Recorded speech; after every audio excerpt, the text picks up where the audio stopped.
Aquarius workshop. Your primary aim is autonomy. I start with a quote from Pathwork Lecture 256 with the title In a Space, Focused Emptiness. And the quote is as follows. Your primary aim is still reaching autonomy in its fullest sense and meaning. Everything depends on this basic prerequisite of reaching autonomy.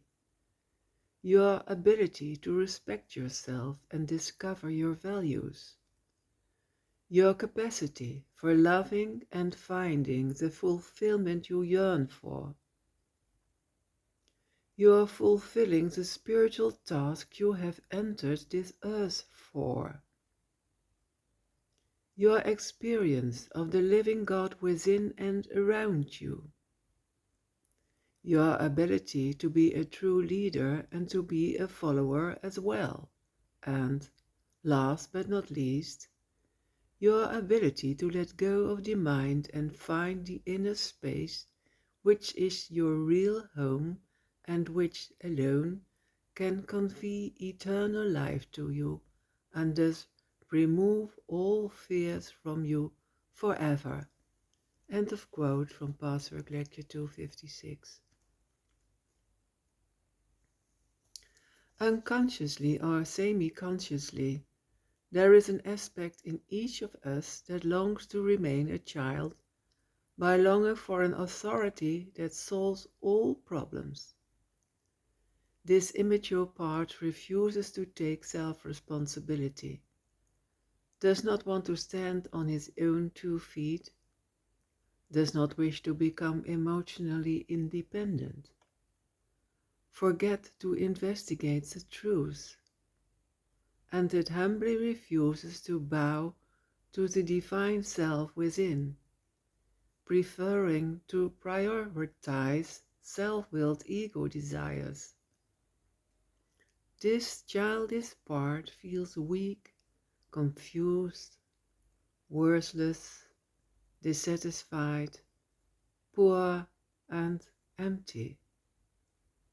It denies, fears, and distrusts independence, and thus depends on others, hating itself and equally hating those on whom it depends.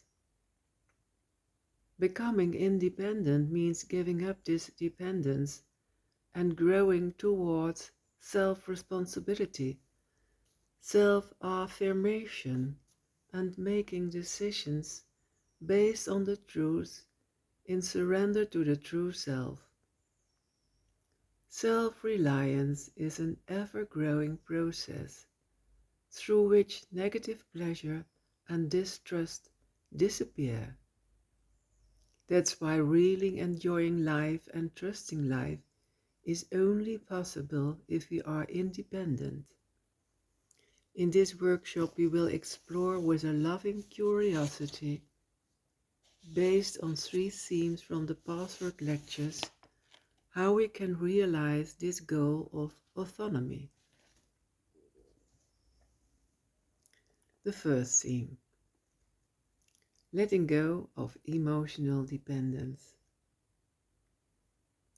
To the extent that we are emotionally dependent, we do not love ourselves or other people, because with that childish attitude, we betray the best in ourselves and sell our souls. We will notice in ourselves an inability to surrender and a denial of self-responsibility. The stronger our rebellion, I must protect my independence so I will never be told what to do, the stronger the inner desire not to have to control our own lives and to bear responsibility for decisions and consequences. The next quote stems from Pathwork Lecture 177. You know that you can only truly love when you are self-responsible, not when you cling to someone else, when you are dependent on someone else. Such dependency may have the superficial appearance of love, but you have already experienced in your work on this path that nothing could be further from the truth. In fact, dependency stems from fear and creates greater fear. Therefore, inevitably, resentment and hate. You try very hard to conceal these feelings because it is threatening to experience hate for the person one needs and depends on. Love is possible only when you are free, when you are a self unto yourself without depending on another. End of quote from Pathwork Lecture 177. The second theme, being in surrender to God. Self-reliance can only develop in total surrender to God. That surrender is an innate urge of our soul, the main purpose of this life, and the fulfillment of our ultimate destiny.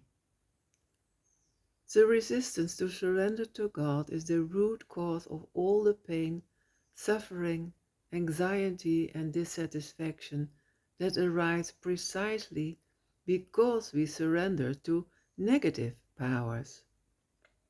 Surrender to God will give us insight into our misconceptions, adjust our perception to reality and truth, and bring harmony and peace. The next quote stems from Pathwork Lecture 256. All dualistic confusions will dissolve when your surrender to God is genuine, and when your willingness to be an autonomous self is being followed through. You will then no longer be confused about individuality versus community, about self-surrender versus selfhood and real independence. True selfhood creates a social being who is not at odds with his surroundings.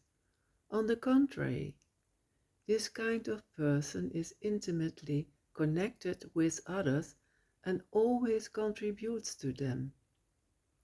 The truly autonomous person can be a strong leader as well as a willing follower because his vision is clear and his selfhood centered in divine reality.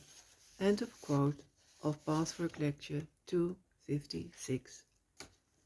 The third and last theme, searching for the truth. All our outer problems are a reflection of inner causes and an encouragement to seek the truth. Blind to our misconceptions, we find ourselves in a vicious circle. We wait for our problems, circumstances to change, while these circumstances wait for us to change our ideas. Our quest can only begin if we dare to face ourselves in truth and courageously confront ourselves with our most ingrained emotional reactions, confusions, and false images. The last quote stems from Pathwork, the QA 257. Is autonomy not the constant goal of this path? Are you ever encouraged to blindly accept any dictates? Are you not constantly encouraged to ask, what is the truth in any matter that you encounter in your daily lives? Is there any other way to find out God's truth, to give up the stake of your self-will and to surrender to God's will and truth?